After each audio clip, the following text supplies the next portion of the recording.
Any non-Muslim lady? But we have a reverse sister. So if the chairperson permits, could we allow her? Okay, we'd allow that. Assalamu alaikum. My name is Mariam Sharif. I'm from Ireland and a physical therapist by profession. Alhamdulillah, I got a chance to accept Islam.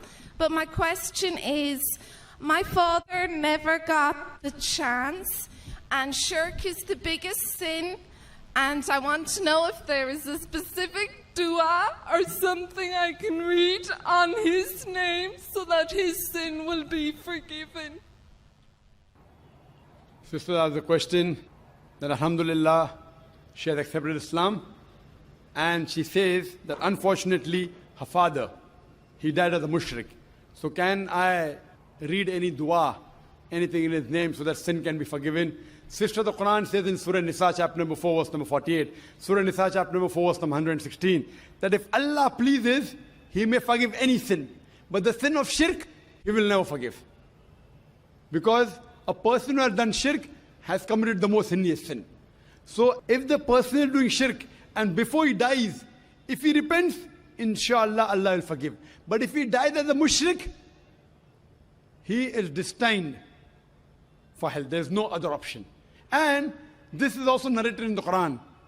When Ibrahim alayhi salam, Prophet Ibrahim, when he prays for his father, who was a mushrik, then a verse was revealed that when the person is alive, you can ask Allah to give hidayah to your parents, to your father, to your mother, to your brother. May Allah guide them to the straight path. But if they die as a mushrik, and if you know they died as a mushrik, you cannot pray for them. You can only pray that, oh my God, oh my Lord Allah, make from my offsprings Muslims who will submit their will to Allah. And this is the dua of Ibrahim alayhi salam. His father also was a mushrik. But he does a dua in Surah Ibrahim, chapter number 14, the last few verses. He prays that make my offsprings those who would submit their will to Allah, who will be Muslims. And we find that both his children, Ishmael alayhi salam and Ishaq alayhi salam, both of them became messengers of Allah subhanahu wa ta'ala.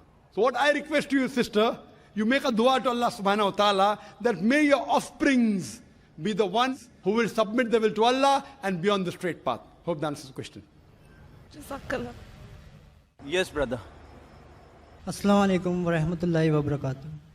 My name is Talha Nusrat and I'm a student. Before starting, sir, first of all, I would like to thank you because... Are there any other non-Muslims? Are there any other non-Muslim like to ask a question? They're most welcome to come on the microphone. Any non-Muslim like to ask a question, whether from the gents or from the sisters? This is the opportunity. Any questions on the topic women's rights in Islam? Or any questions on Islam and comparative religion? This is the opportunity. Any non-Muslim like to ask a question? They're most welcome. If not, we allow the Muslims. But in between, if they feel, they can come on the microphone and they can jump the queue. That's the prerogative. Yes, brother. Yeah. First of all, sir, I would like to thank you because I have become a better human being, and not only a better human being, but a better Muslim because of you. And undoubtedly, it is Allah who provides the heed, but for me, you were the source of that heed. And my question is that I have read in glorious Quran that in previous time, during the time of Prophet Muhammad sallallahu alaihi wasallam, men were allowed to keep female slaves, and they were allowed to have that intimate relationships with them without the nikah. And the offsprings were also considered to be legitimate. So, I mean, wasn't it any kind of degradation of the honor of the women?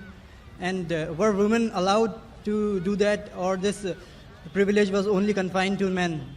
Brother asked the question that at the time of the Prophet, there were women who were slave women, and you were allowed to have sex with them even without marrying. So why was it allowed? What is the privilege? And is the vice versa permitted or not?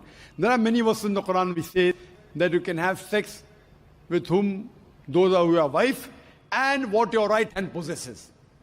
Right hand possesses means they were the slaves, and at the time of the Prophet, the wars used to take place. And when wars used to take place, there were captives. When they were captive from both the sides, the men and the women, they became slaves.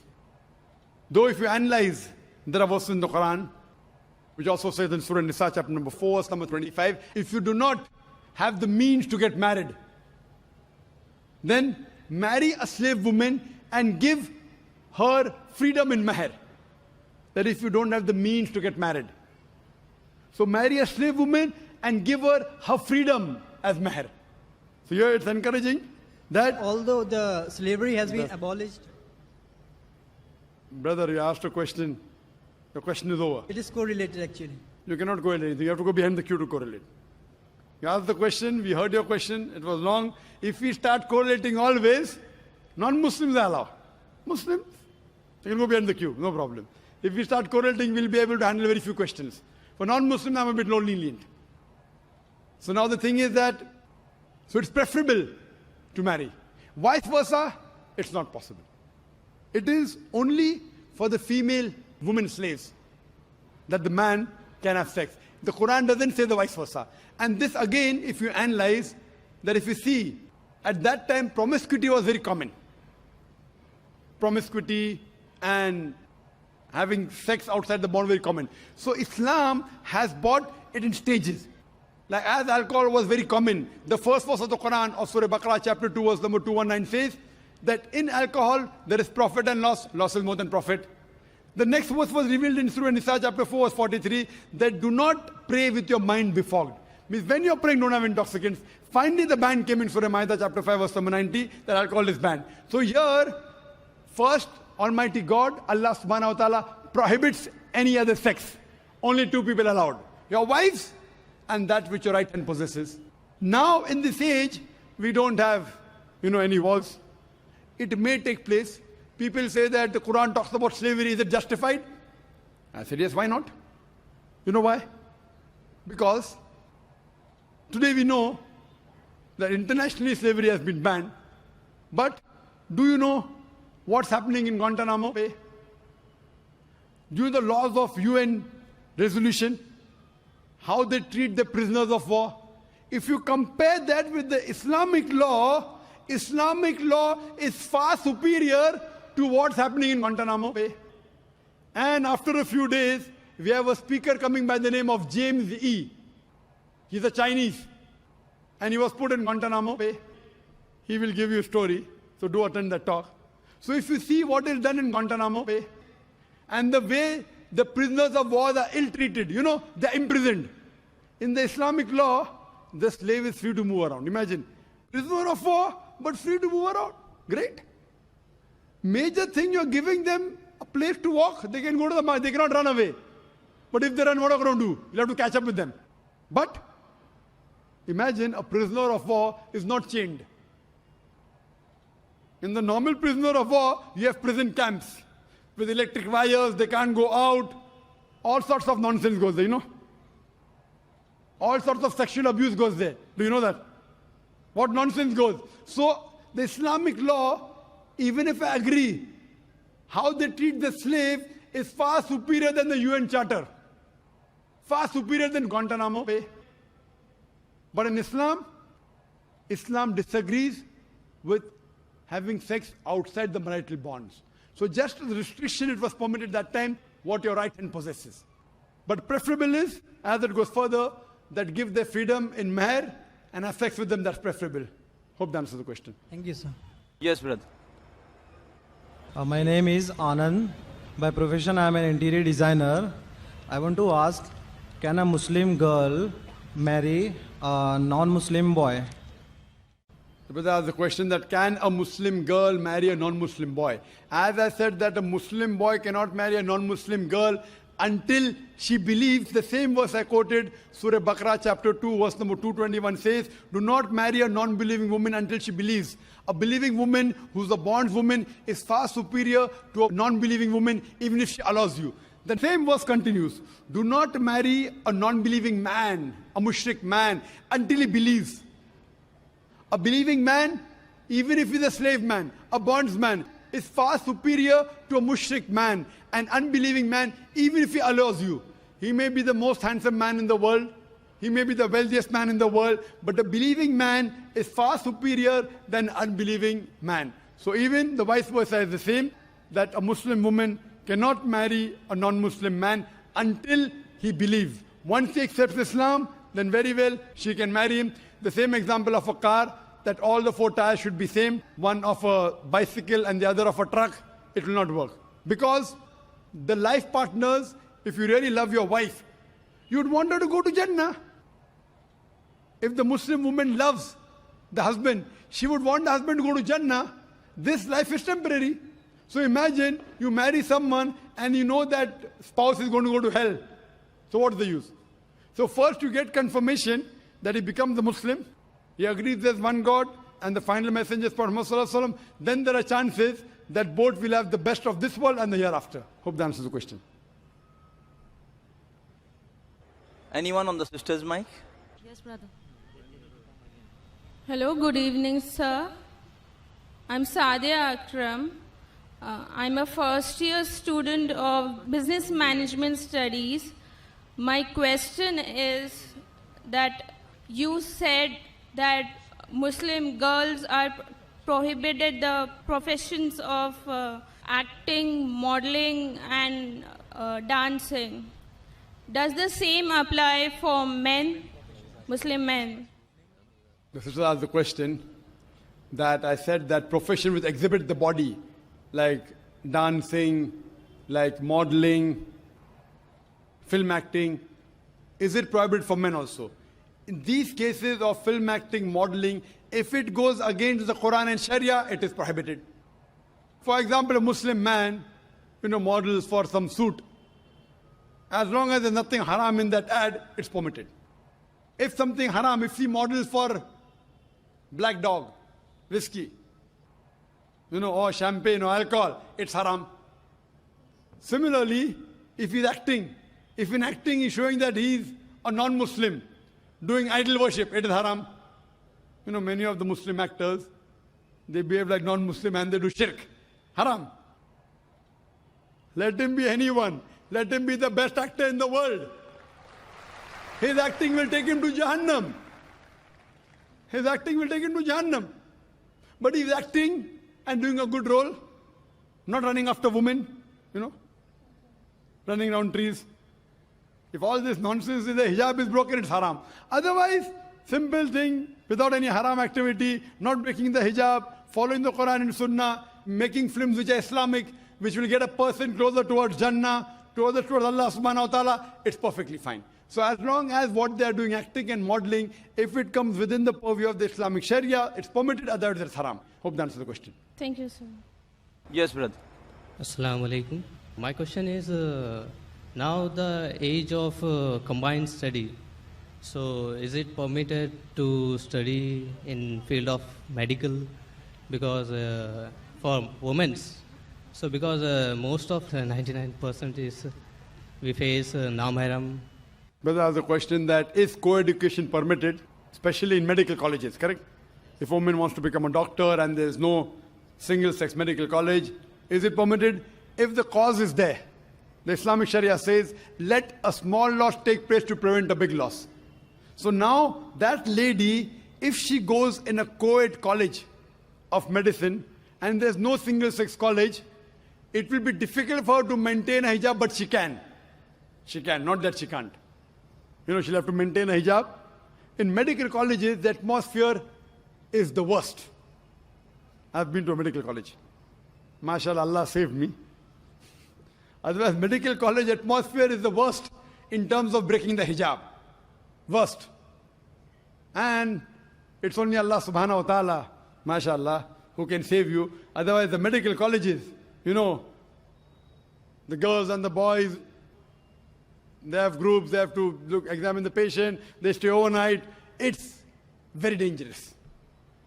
If Allah is with you, inshallah, can be on the straight path. So for a woman, if she goes to a medical college, she has to yet maintain a hijab.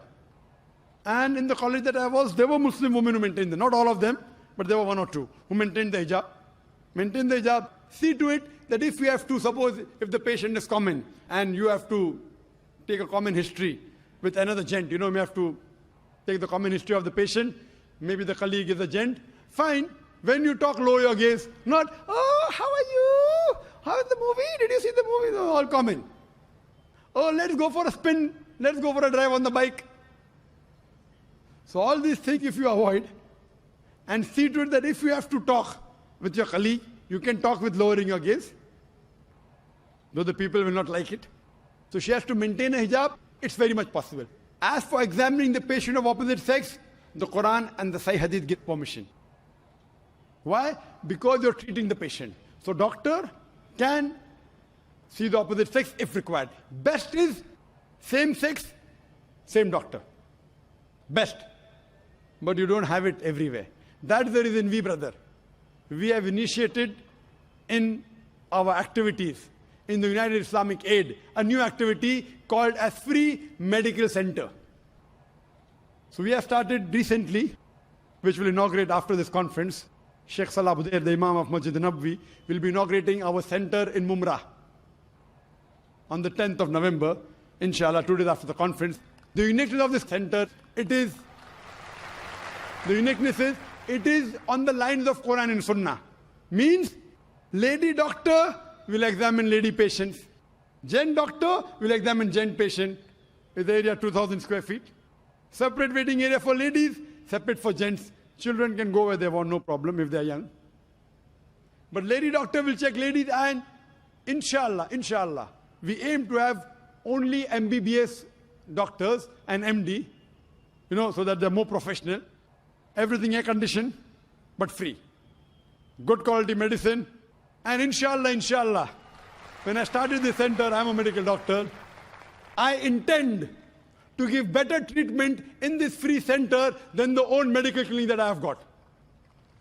I've left my profession. My brother and my father, mashallah, they're doctors, and they're running a center which is good, but there we charge. That's the bread and butter. We charge money. But inshallah, in this free medical center, inshallah, we'll give better services, inshallah, than the own medical clinic that we have for our bread and butter, inshallah. Fully air conditioned, inshallah. Good waiting room. Hygienic, but free. Those who can't afford it, free. Anyone can come, even Muslims and non-Muslims can come. And in the waiting room, we won't have Stardust magazine, we won't have Filfare magazine, we'll have Islamic books. We'll have Islamic satellite channels. People have, you go to a high caliber doctor, Filfare magazine, Stardust. So besides them getting cured by the diseases, inshallah, even the iman will get cured. Who is Shafi? It's Allah who cures. So, what we believe, that if you want to do medicine, if there's no single-sex college, you can, but you have to maintain your hijab, become a doctor so that more hijab can be maintained. Once that lady doctor becomes, Muslimah becomes a doctor, she will allow many other women to follow the hijab. Hope that answers the question.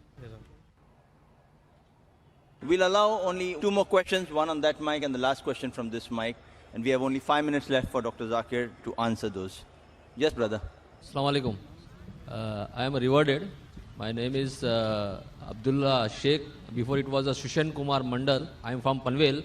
But there is one question regarding Allahu Akbar, which I am always, I have read the Quran and I came to know that there is a Jannat, which I am trying to go Jannat directly.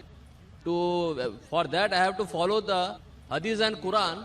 But when I have read the Hadith and Quran, I came to know that I have to follow total Sunnat, which Sunnat has tried to put me down because of my mother. And my mother asked me to remove my beard, my cap, and all Sunnat. She wants me to be like an Indian guy. She says me, you have to pray Allah in your heart, not by Salah. And this always Hindu, always try to put me like this. You do what? What we say? Shall I have to do like this, or I have to leave the house, or I have to stay other? MashaAllah. Brother asked a very good question. Allah gave him hidayah. He became a Muslim. He realized that following Quran and Sunnah will give him Jannah. When he read the Hadith, he followed the Sunnah. He wore a cap, he covered his hair, he sported a beard. But his mother says, remove the beard, remove the cap. What should I do? The verses are quoted of Surah Luqman chapter number 31, verse number 14, that we have enjoined on the human beings to be kind to the parents. In travail upon travail did the mother bore them, but in pain did she give birth. Immediately next verse says, Surah Luqman chapter 31, verse number 15, but if your parents force you to worship somebody besides Allah, of which you have no knowledge, then do not obey them. Yet live with them with love and compassion. The same message repeated in Surah Ankabut, chapter number 29, verse number 8. We have enjoined on the human beings to be kind to the parents. But if the parents force them to do something, worship someone besides Allah, of whom they have no knowledge, then don't obey them, but yet live with them with love and compassion. What we realize from Quran and Sahih Hadith, that you have to love your parents, you have to respect them, you have to obey them. But if they tell you something against Allah and His Messenger, that's the only time you can disobey them. But yet love them. So if they tell you to remove the beard, you tell, my dear mother, our beloved Prophet said, it's mentioned in Sahih Bukhari, volume number 7, in the book of death, hadith number 780, that do the opposite of what the pagans do, trim your mustaches and grow the beard. I am following my messenger. And that same messenger said, paradise lies beneath your feet. So if I remove the beard, even my paradise beneath your feet will go. Mother, I love you. Mother, I care for you. Mother, I respect you. That same prophet said that the person that deserves the best love and compassion is your mother. After that, do your mother. After that, do your mother. So if I stop obeying him, I will have to stop respecting you also. Mother, I love you. I respect you. I obey you. As long as you don't go against the person who's taking you to Jannah. That's the prophet. So depending how you speak, what you do, if you were not obedient to your mother before accepting Islam, maybe she told you, okay, wear a blue color shirt. Mother, I don't like blue color. Moment you became a Muslim, mother, I will wear a blue color. What happened to my son? Before he became a Muslim, he used to disobey me. Now he's obeying me. So whatever your mother told you before you became a Muslim, which you never used to follow, the moment you become a Muslim, start following as long as it doesn't go against Allah and His Rasul. You should find a change. Start loving her more. You have to respect her. Suppose she goes to the temple, doing shirk is haram. But the moment she comes out of the temple, it becomes your duty that you take her back home. Because you love her, because you respect her. Even though she is a non-Muslim, yet your paradise lies beneath the feet of your mother. Your mother may not be in paradise, but your paradise yet lies beneath the feet of your mother. Love her, respect her, obey her, until she does not go against Prophet and Rasul. See, there should be a change in your life, and she will respect you. She will also accept your religion. She will even accept the sayings of Prophet Muhammad. Hope that answers the question. Wa akhir da'wana alhamdulillahi rabbil alamin. Sir, but there is one problem is that after she has converted into Islam, she accepted my Allah, but he is taking in the back of Allah, she is saying to me, you don't follow what the Huzur Sallallahu Alaihi Wasallam is giving you, the whole structures of the Islam, she is trying to stop. What shall I do? I should leave the house or I should stay away from my mother? Because you told me that in the feet of mother there is a Jannat. Time is running short. The time is running short. You have to follow, yet love her with compassion. Because tell her that the Quran says, Atiullah wa atiur Rasul in Surah Nisa chapter number 4, verse number 59. So Quran says, follow the messenger. Therefore I am following the messenger. Not because somebody else is saying. So to follow the Quran, I have to follow the Hadith. You love her, respect her. If she kicks you out of the house, stay out of the house, yet love her. Thank you, sir. Thank you. Jazakallah khair, brother. We thank all our audience who has so patiently and consistently been coming here and stayed so long. Inshallah, we hope to see you tomorrow morning for our other programs in the forthcoming days. Assalamu alaikum wa rahmatullahi wa barakatuh.